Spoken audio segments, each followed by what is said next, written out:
Let's go over Solo: A Star Wars Story when it comes to its box office results for its second weekend. This is Mike Zero here. If you guys are new to the channel, do make sure to subscribe to see future Star Wars content. Now, as you all know, ever since Solo: A Star Wars Story landed on its Thursday pre-opening night just last week, we were learning more and more about the direction of where the box office results would really go after we went through Memorial Day weekend leading into this week and this weekend. Now, we do have the brand new results for the box office of Solo: A Star Wars Story on its second weekend, and in fact, it once again didn't do too well. If you guys would like to go ahead and check out the full story below in the description, go ahead and check it out.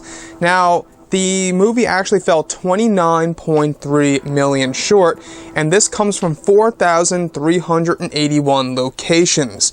So it actually only garnered 29.3 million on its second weekend, and it states this: Disney and Lucasfilm's latest brought in 29.3 million from 4,381 locations over the 3-day period, with a 65% decline from its 84 million 3-day launch. Solo's second weekend fell short of its predecessors. The first Star Wars anthology film, Rogue One, made 64 million in its second weekend in 2016, while 2017's The Last Jedi earned 71 million in its sophomore weekend.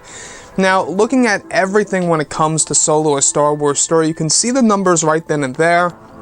That, of course, with the Han Solo movie on its 3-day second weekend here, it garnered just over 29 million, and in fact, the original projections were, and they actually were very much accurate, is that it wouldn't go above 30 million, and this actually lined directly up with that.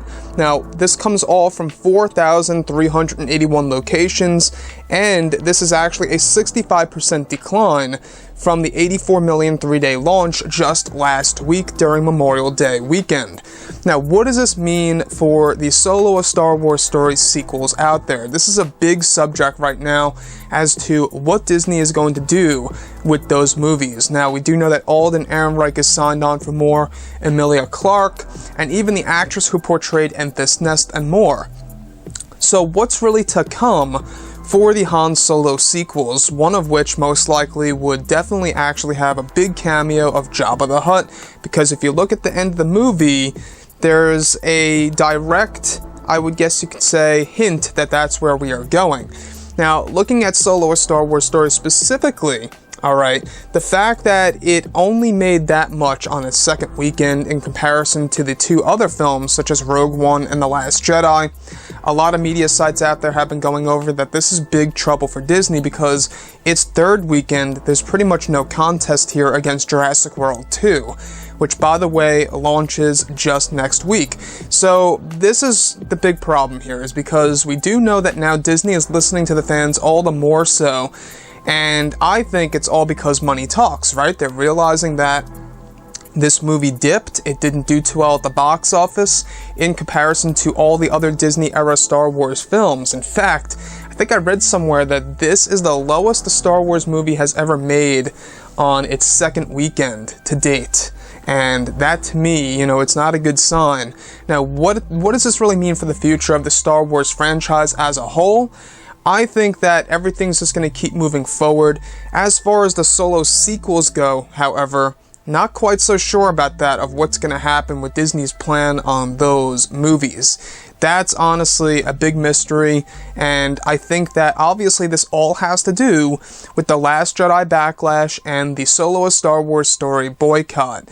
Now, looking at everything else that's in the works, we have the Obi-Wan Kenobi film, we have Episode 9, we have the Boba Fett movie, we have a handful of both live-action and TV series coming out for the franchise.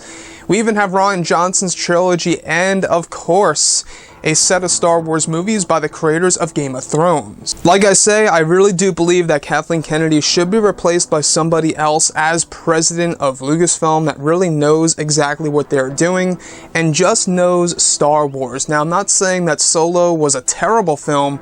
I thought it was a good movie. I didn't think it was great. I liked Rogue One a whole lot more than this film. Now, a majority of the fan base were people asking for the Han Solo movie. I would say probably no. I think more people are asking for the Kenobi movie or something else around those lines that fall into the spiritual side of Star Wars, where you have Jedi stuff and all of this, you know, these different aspects of exploring that side of the story. I think people would have preferred that to come after The Last Jedi, and then maybe have Solo down the road as a second film in 1 year. So, looking at everything though, the way that it was done by Ron Howard, the amount of work he put into this, right? He had to reshoot 80% of it all, and that cost Disney hundreds of millions of dollars. And there's a lot of talk now that Disney may not even break even with this movie and will in fact lose money or gain very, very little out of this big project. But anyways, guys, drop a comment below. Let me know what you think about this. And if you guys did enjoy the content for today, do make sure to drop a thumbs up on this video to support the channel. I thank you all so very much for the kind support, and I'll catch you guys next time.